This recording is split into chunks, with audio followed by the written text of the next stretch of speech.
زمانے کے امام کا تذکرہ زیادہ کرتا ہوں آج کی رات، جس کے اختتام پر امام کے ظاہر ہونے کی توقع ہے۔ ویسے تو اللہ جس طرح سے دعا کے ذریعے تقدیر بدلتا، اللہ جس طرح سے بعض اعمال کے ذریعے موت کو بدلتا، اسی طرح سے اللہ ظہور امام کی تاریخ بھی بدل سکتا۔ عاشورے کے بدلے 23 رمضان کو آ سکتے ہیں، 23 رمضان کے بدلے آج 21 محرم کو آ سکتے ہیں، جمعے کے بدلے مثلا منگل کو آ سکتے ہیں، لیکن المتوقع جو جملہ کل کی زیارت میں آیا، کل جو آپ زیارت پڑھیں گے زمانے کے امام کی، مولا توقع ہی ہے، ایکسپیکٹیشن یہ ہے۔ اب وہ والنٹیئرز آ گئے ہیں اور وہ شاید یہی کہہ رہے ہوں گے، لیکن گردیزی صاحب اب جگہ نظر نہیں آ رہی ہے، میں نے اپنی حد تک کوشش کر لی ہے، تو خلاصہ ہی ہے کہ آج کی رات زیادہ توقع ہے ظہور امام کی، اور حالات اور علامتیں یہ بتا بھی رہی ہیں کہ زمانہ بہت قریب آ گیا۔ لیکن جیسا کہ میں نے کہا کہ شب جمعہ کا یہ بہت اہم موضوع ہے، آج کی رات میں بات نہیں کر پاؤں گا، انشاءاللہ بعد میں بات ہوگی۔ کیوں؟ اب ایک عجیب جملہ سن، غالباً یہاں پہ میں لفظ غالباً استعمال کر رہا ہوں، زمانے کے امام کی سب سے زیادہ تیاریاں چوتھے امام نے کروائی، غالباً زمانے کے امام نے کی سب سے زیادہ تیاریاں چوتھے امام نے کروائی، اور ہمارا عنوان 21 محرم سے 30 محرم کے عشرے میں ہمیشہ چوتھا امام ہوتا، تو یہ بھی چوتھے امام کی سیرت کا بہت اہم پہلو ہے۔ مومن سید سجاد کی نگاہ میں پہلی خاصیت یہ کہ سید سجاد نے مومن سے کہا میرے بیٹے کے لیے تیار ہو کے بیٹھو۔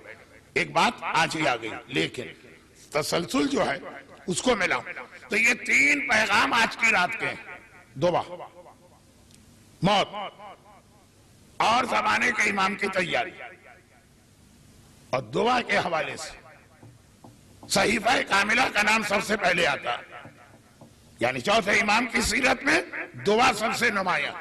آج کی رات کے سارے موضوعات کا چوتھے امام سے بہت گہرا تعلق ہے، دعا۔ مولا نے دیکھا مسجد کوفہ میں دعا مانگ رہا، اور اللہ کے رسول نے اعلان کیا کہ اگر 3 آدمیوں کے بارے میں مجھے پتا چلے تو میں ان کی نماز جنازہ بھی نہیں پڑھاؤں گا۔ پتہ کا مطلب ظاہری اعتبار سے، کیوں؟ اب یہ ذرا سا مجمع کی وجہ سے میں نے آپ کو آگے بلایا، پھر کچھ والنٹیئرز کوشش کر رہے ہیں کہ جو مومنین آ رہے ہیں ان کو ایڈجسٹ کرے، تو تھوڑا سا میرا بیان ڈسٹرب ہوا، سارا ربط مل رہا۔ اللہ کے رسول یہ اعلان کر دیا کہ علم رسالت اور علم امامت، اس کی مدد سے دنیاوی معاملات میں فیصلے نہیں کیے جاتے ہیں سوائے زمانے کے امام۔ ان کے بارے میں فیصلہ ہے کہ جب وہ آ جائیں گے اور حکومت قائم کریں گے، وہاں گواہ کی ضرورت نہیں ہوگی، ضرورت گواہ کی رسول خدا کو بھی نہیں۔ وہ جانتے ہیں یہ شرابی ہے کہ نہیں، گواہ کی ضرورت باب مدینۃ العلم کو بھی نہیں ہے، لیکن نظام ایسا تھا کہ گواہ چاہیے، گواہ کی ضرورت امام کو بھی نہیں ہوگی، زمانے کے امام کو، اور وہ مانگیں گے بھی نہیں گواہ۔ اگر کوئی مجرم پکڑ کے لایا گیا تو بغیر گواہ کے امام اس وقت علم امامت سے فیصلہ کریں گے۔ ایک سوال میں خود ہی آپ کو موقع دیتا ہوں کہ جو اعتراض آپ کریں گے، آپ سے پہلے میں خود ہی وہ اعتراض دوہرا دیتا ہوں۔ 2 آدمیوں میں جھگڑا ہوا، ایک غصے میں آگے کہنے لگے کہ اگر ابھی بھی تم باز نہیں آئے تو تمہارے 34 دانت توڑ دوں گا۔ تیسرے صاحب کھڑے سے کہنے لگے ٹھیک ہے آپ کا جھگڑا، دانت تو 32 ہوتے ہیں، 34 کہاں سے ہوئے؟ کہا مجھے پتا تھا تم ضرور بولو گے، تو 2 دانت تمہارے میں نے پہلے سے اس میں ملا دیے۔ تو خیر کچھ باتیں ہم لوگوں کو پتا ہوتی ہیں کہ پہلے سے ہی معلوم ہے کہ یہ کہا جائے گا، کوئی پہلے سے ہی جواب شامل کر دو۔ میرا جملہ علم امامت کی وجہ سے کسی امام کو گواہ کی ضرورت نہیں، مگر دنیاوی ظاہری اعتبار سے گواہ مانگے جاتے ہیں۔ سوائے زمانے کے امام کے انہیں گواہ کی ضرورت بھی نہیں ہے اور وہ گواہ طلب بھی نہیں کریں گے. کوئی کیس آیا، اب سوال یہ کہ امام کے آنے کے بعد تو دنیا سے ظلم کا خاتمہ ہوگا، پوری شریعت نافذ ہوگی عدل کے ساتھ، تو کیس آئے گا کیوں امام کے پاس؟ کیا امام کے آنے کے بعد بھی کوئی شراب پیے گا کہ شرابی کا کیس ہے؟ کیا امام کے آنے کے بعد بھی کوئی حرام کاری کرے گا کہ وہ کیس ہے؟ کیا امام کے آنے کے بعد بھی کوئی چوری کرے گا کہ کیس ہے؟ چلے یہ والے نہ صحیح، اور کون سے؟ کیا امام کے آنے کے بعد بھی جائیداد کے جھگڑے ہوں گے کہ کیس جائے؟ یہ جملے کا مطلب کیا ہے کہ امام کے آنے کے بعد امام حضرت داؤد کی طرح سے بغیر گواہوں کے علم حقیقی اور اصلی کی مدد سے فیصلے کریں گے. یہ جملہ تو یہ بتا رہا کہ امام کے آنے کے بعد بھی گناہ چل رہے ہیں، امام کے آنے کے بعد بھی آپس کے جھگڑے چل رہے ہیں، امام کے آنے کے بعد بھی خلاف شریعت کام ہو رہے ہیں.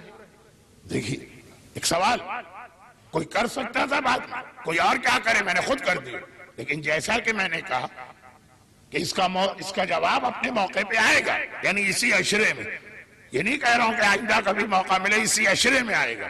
مگر فی الحال کے لیے ایک ہی جملہ کہہ دوں تو شاید مسئلے کا کچھ حصہ واضح ہو. یہ جب آ گیا روایتوں میں، اور آج تو ہمارے بچوں کو بھی یاد ہے، اس زمانے کا امام شہید کیا جائے گا اور ایک عورت انہیں شہید کرے گی جس کا نام یا ملیحہ ہے یا سعیدہ، اور شام کی رہنے والی ہے اور نیلی آنکھوں والی. تو امام کے آنے کے بعد امام کو اگلے دن شہید نہیں کرے گی، جتنے دن امام کی حکومت قائم رہے گی. بعض علماء کہتے ہیں 7 سال، بعض علماء کہتے ہیں 70 سال. علماء نہیں کہتے، میں نے غلط کہا، حدیثوں میں کچھ حدیثوں میں 7 سال، کچھ میں 70 سال. اور بعض علماء نے دونوں حدیثوں کو اس طرح جمع کیا کہ امام کے آنے کے بعد آج کل کا 10 سال اس وقت کا 1 سال بنے گا، کیونکہ یہ بات تو طے شدہ کہ امام کے آنے سے کچھ پہلے سے امام کے آنے کے بعد تک کچھ تبدیلیاں تو آئیں گی نظام شمسی اور نظام کائنات میں. اس میں سے ایک بات ہر بچے کو یاد ہے کہ سورج مغرب سے نکلے گا. گرچہ آج انٹرنیٹ بھی یہی کہہ رہا کہ ایک ایسا وقت آئے گا، ابھی 2020 کہا گیا شاید اس میں، جب سورج مغرب سے نکلے گا. تاریخوں والی بات تو نان سینس، مگر یہ سورج کا مغرب سے نکلنا یا وہ نشانی جو نومبر میں تو پوری ہوئی، مگر روایت میں نومبر کے حوالے سے نہیں ہے، اسلامی مہینے کے حوالے سے. ایک ہی مہینے میں سورج کو بھی گہن لگے گا، چاند کو بھی گہن لگے گا، لیکن وہ گہن پورے نظام سے ہٹ کے لگے گا. چاند گہن ہمیشہ لگتا ہے چاند رات کو، فل مون، وہ لگے گا مہینے کے شروع میں، اور سورج گہن لگے گا چاند رات کو. اب یہ 2-3 چیزیں، میرا یہ موضوع بھی نہیں تھا، آج تو بات بھی زیادہ نہیں کرنا تھی، بات پھیل گئی. لیکن یہ کیوں پھیل گئی؟ یہ بتانے کے لیے کہ امام جب شہید کیے جائیں گے تو فوراً نہیں، یا 7 سال بعد یا 70 سال بعد، اور ہو سکتا ہے 7 اور 70 ایک ہی چیز ہو. ہمارے 70 اس زمانے کے ساتھ ہو تو 70 سال بعد بھی ایک ملعونہ، ایک ظالمہ امام کو شہید کرے گی. یعنی امام کے آنے کے بعد بھی کچھ ظالم، کچھ قاتل، کچھ گناہگار بہرحال موجود رہیں گے. یہ بہت مختصر میں نے جواب دیا اس اعتراض کا کہ امام گواہ کا مسئلہ پیشی کیوں آیا، امام کے آنے کے بعد تو سارے جھگڑے ختم ہو گئے. نہیں، کچھ جھگڑالو لوگ امام کے آنے کے بعد بھی باز نہیں آئیں گے. لیکن یہ ساری وضاحتیں تھی اس ایک مسئلے کے لیے کہ اللہ کے رسول نے علم رسالت کو استعمال نہیں کیا اور کہا کہ اگر 3 گناہگار کی مجھے خبر مل جائے تو میں ان کی نماز جنازہ بھی نہ پڑھاؤں۔ وہ عورت جس سے اس کا شوہر ناراض ہے اور اسی حالت میں اس عورت کا انتقال ہو گیا، اس عورت کی میں نماز جنازہ بھی نہیں پڑھاؤں گا۔ اللہ کا رسول ایسی عورت کے جنازے پہ کھڑے ہو کر یہ دعا کرنے کو تیار نہیں، ان کانت محسنۃ فزد فی احسانہا وان کانت مسیئۃ فتجاوز عنہا۔ جو نماز جنازہ کی ایک دعا ہم اور آپ پڑھتے ہیں، یا اے خدا اگر یہ مرنے والی نیک ہے تو اس کے اجر میں اضافہ کر، اور اگر یہ گناہ گار ہے تو اس کے گناہ کو معاف کر دے۔ نہیں، شوہر اگر ناراض، البتہ اگر اس لیے ناراض ہے کہ تم حجاب کیوں کرتی ہو تو بھلے ناراض رہے، جہنم میں جائے گئی۔ اگر اس لیے ناراض ہے کہ تم اپنے والدین سے کیوں ملتی ہو جو احترام والدین واجب، اس کی بات نہیں ہو رہی۔ دوسرا، اگر مجھے خبر ملے کہ کسی کی حیثیت تھی اور پھر بھی اس نے قرضہ ادا نہ کیا اور مر گیا، میں اس کی نماز جنازہ بھی نہیں پڑھاؤں گا۔ اور اگر آپ کے ذہن میں جو تیسری بات آ رہی ہے، اگر آپ پاکستان کے ہیں تو وہ غلط ہے۔ پاکستان کے حوالے سے اگر کوئی بیٹھا ہو اس مجمع میں تو وہاں تیسری بات آتی ہے اگر کوئی خودکشی کرے، نہیں، وہ نہیں۔ اگر کوئی سفر میں روزہ رکھے اور مجھے پتا چل گیا کہ یہ ایسا گناہگار ہے جو حالت سفر میں روزہ رکھا کرتا تھا، میں اس کی نماز جنازہ بھی نہیں پڑھاؤں گا۔ روایت کتنی سٹرونگ ہے۔ مگر مسجد کوفہ میں مسافر کو نماز پوری پڑھنے کی اجازت ہے۔ یہ وہ مسئلہ جس میں مسجد کوفہ بہن بنی خانہ کعبہ کی، جس میں مسجد کوفہ بہن بنی روضہ رسول کی، اور اس مسجد کوفہ جیسی اہم جگہ پر غیبت میں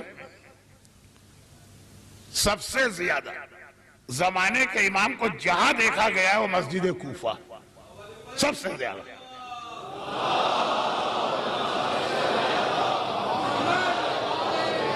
خانہ کعبہ میں سال میں ایک بار حج کے موقع پر، روضہ رسول میں بھی اسی موقع پر، مسجد سہیلا میں ہفتے میں ایک دن، لیکن مسجد کوفہ میں بارہا دیکھا گیا، ہفتے میں کئی مرتبہ۔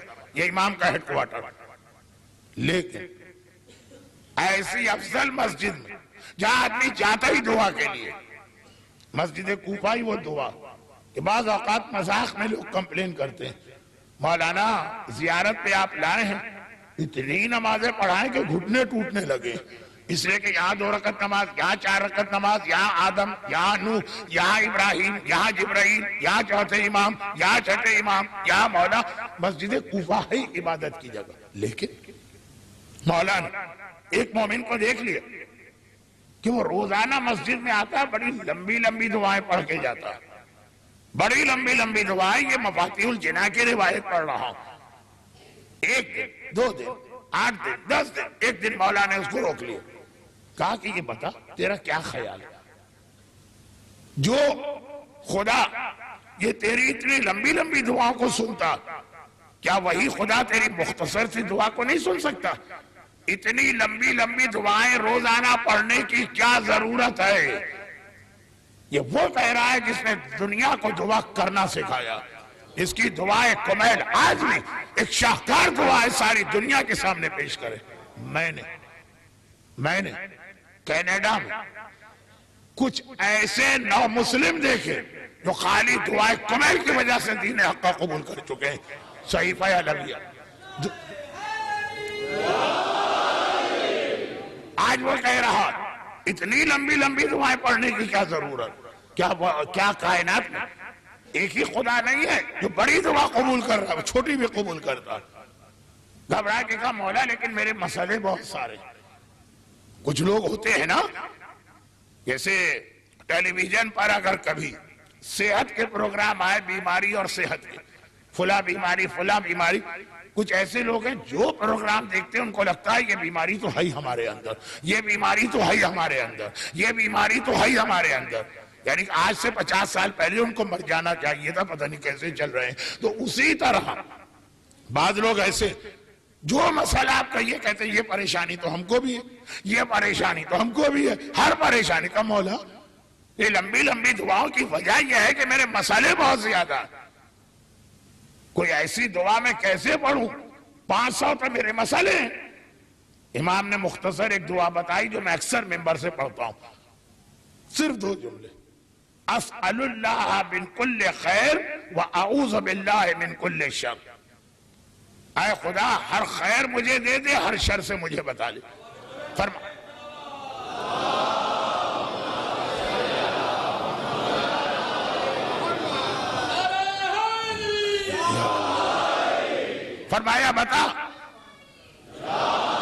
فرمایا بتا تیرے 500 مسئلوں میں کون سا ہے جو اس دعا سے باہر چلا گیا؟ خیر ہے تو ہر خیر مانگا، اگر کوئی خرابی یا شر ہے ہر شر سے پناہ مانگی، سب اس میں آ گیا۔ البتہ اس سے پہلے 2 جملے اور ضروری ہے، لیکن وہ دعا نہیں۔ یہ تو بڑی خود غرضی ہے کہ آپ اللہ کے پاس گئے، آقا کی طرح آپ نے آرڈر چلایا، نہیں، پہلے اس کی تعریف کرے، الحمدللہ علی کل حال۔ اور دعا کا ایک اصول، پہلے اپنے گناہ کو معاف کراؤ۔ چنانچہ دعائے کمیل کا آغاز ہے اللہم اغفر لی الذنوب، اور آخر میں کہا اللہم اغفر لی کل ذنب۔ آج شب جمعہ آپ دعائے کمیل سن کے آئے ہوں گے یا گھر جا کے سنیں گے، تو 2 جملے ایکسٹرا، الحمدللہ علی کل حال، پتا چلے کوئی خود غرض آدمی اللہ کی بارگاہ میں نہیں گیا کہ جاتے ہی اپنی بات شروع کی پہلے اللہ کی تعریف، استغفر اللہ من کل ذنب، اے خدا میرے ہر گناہ کو معاف کر دے۔ اب اس میں بھی 50,000 گناہ آ گئے، اور پھر اپنی حاجت۔ تو اب ایک منزل آتی ہے جہاں اسلام ہمیں مختصر دعاؤں کی جانب لے جاتا ہے۔ تو مختصر ترین دعا کیا ہے؟ علی کا نام۔ مختصر ترین دعا کیا ہے؟ زہرا کا نام۔ مختصر ترین دعا کیا ہے؟ رسول خدا کا نام۔ یہ کل کا موضوع تھا، مختصر ترین، یعنی مولا نے تو پھر بھی 2 جملے بتا، اس کی بھی ضرورت نہیں۔ نام علی لو، چاہے زبان پہ کوئی حاجت نہ بھی آئے، علی کا نام ہر حاجت کو پورا کرنے والا۔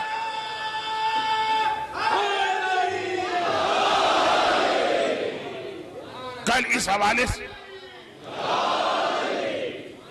حوالے سے میں نے گفتگو کی تھی، اور آخر میں چونکہ وقت کم رہ گیا تھا تو دعائے توسل میں بات کو بہت جلدی میں نے سمیٹ دیا۔ اب یہ آج کا شب جمعہ کا اپنا موضوع بھی 35 منٹ میں کل کے موضوع سے اگر ذرا دور رہا تو یہ آج کی رات کا موضوع ہے، لیکن اب آئیے کہ ہر مومن ایک نام کافی ہے علی کا یا ایک نام کافی ہے زہرا کا؟ زہرا کے نام کو بھی معمولی نہ سمجھیے، یہ کائنات کا پاس ورڈ ہے، یہ کائنات کا اسم اعظم ہے۔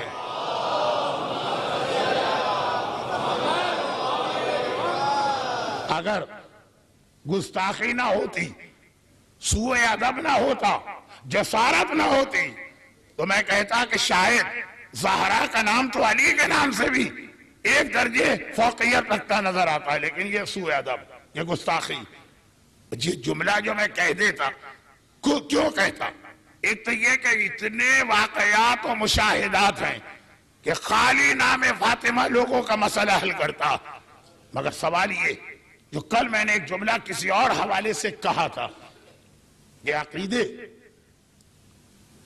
فلموں، ناولوں، میگزین پہ نہیں بنتے، تجربات بھی عقیدے نہیں بناتے، کوئی دلیل ہونی چاہیے۔ دلیل بھی میرے پاس ہے، ہم فاطمہ تو و ابوہا و بالوہا و بنو۔